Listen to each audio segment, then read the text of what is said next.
Tim vaksinator dari Polres Pringsewu mengendarai sepeda menuju gerai vaksinasi di Desa Podomoro Senin pagi. Ratusan warga telah menantinya untuk mendaftar.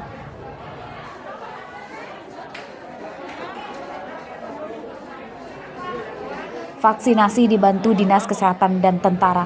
Petugas menyediakan 300 dosis dan melayani vaksinasi tahap 1, kedua, dan ketiga atau booster. Warga lansia diprioritaskan karena mereka rentan tertular COVID-19. Yang belum vaksin baik tahap 1, tahap 2 maupun tahap 3 booster bisa melaksanakan. Jadi hari ini cukup lengkap ya, untuk vaksin tahap 1 ada, tahap 2 dan booster. Untuk jenis vaksinnya pun Astra ada, kemudian Pfizer ya. Pfizer ada.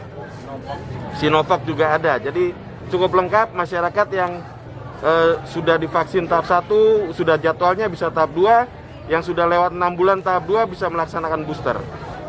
Data Kementerian Kesehatan, pencapaian vaksinasi di Provinsi Lampung hingga hari Senin kemarin untuk tahap pertama 87,16%, vaksinasi tahap kedua 57,91% dan vaksinasi tahap ketiga atau booster 1,84%.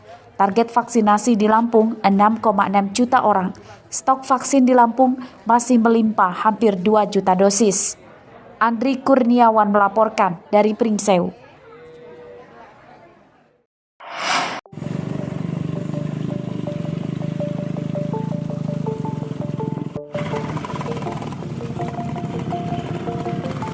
Beginilah perjuangan vaksinator yang bertugas di pelosok Provinsi Lampung. Senin pagi, tim vaksinator Puskesmas Pugung, Kecamatan Pesisir Utara, Kabupaten Pesisir Barat, melewati jalan setapak yang belum diaspal. Mereka harus menembus hutan untuk tiba ke tempat tujuan SD Negeri 100 di Desa Walur, Kecamatan Pesisir Utara.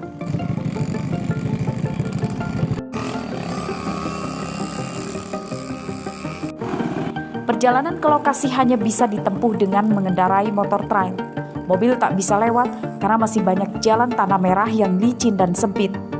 Saat tiba di jalan terjal, para penumpang pun harus diturunkan dan berjalan kaki.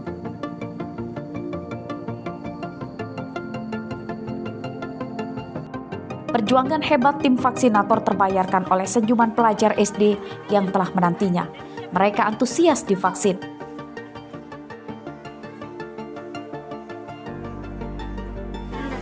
Kelas berapa, Dek? Tadi waktu disuntik, gimana rasanya? Sakit apa enggak? Enggak. Kayak apa sakitnya? Jadi semut. Takut enggak? Enggak. Enggak ya. Terus kenapa, Dek, kok mau disuntik vaksin itu kenapa? Biar kuat. Biar kuat dan sehat. Target vaksinasi di Kecamatan Pesisir Utara 6.000 orang. Pencapaian vaksinasi tahap pertama 95% dan vaksinasi kedua 72%.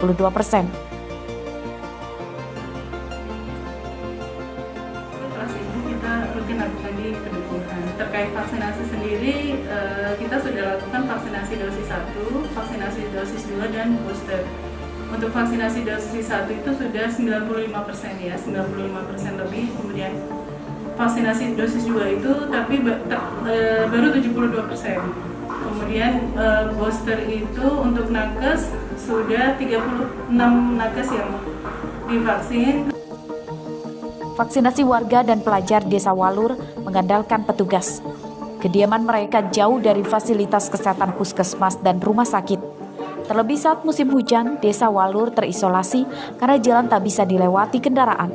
Pencapaian vaksinasi yang tinggi tersebut bagian dari kegigihan vaksinator yang tidak malas mendatangi mereka.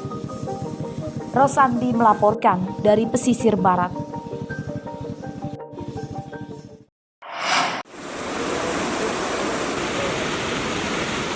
Polemik antara pemerintah Kabupaten Pesisir Barat dengan para pengusaha tambak udang kian meruncing.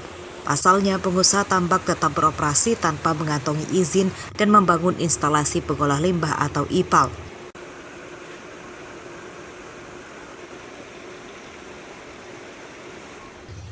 Pemkab akan membongkar atau menutup usaha tambak jika pengusaha tetap memaksa membuka usaha tambak yang diduga melanggar peraturan daerah nomor 8 tahun 2017 tentang Rencana Tata Ruang dan Wilayah serta Peraturan Bupati Nomor 40 tahun 2021.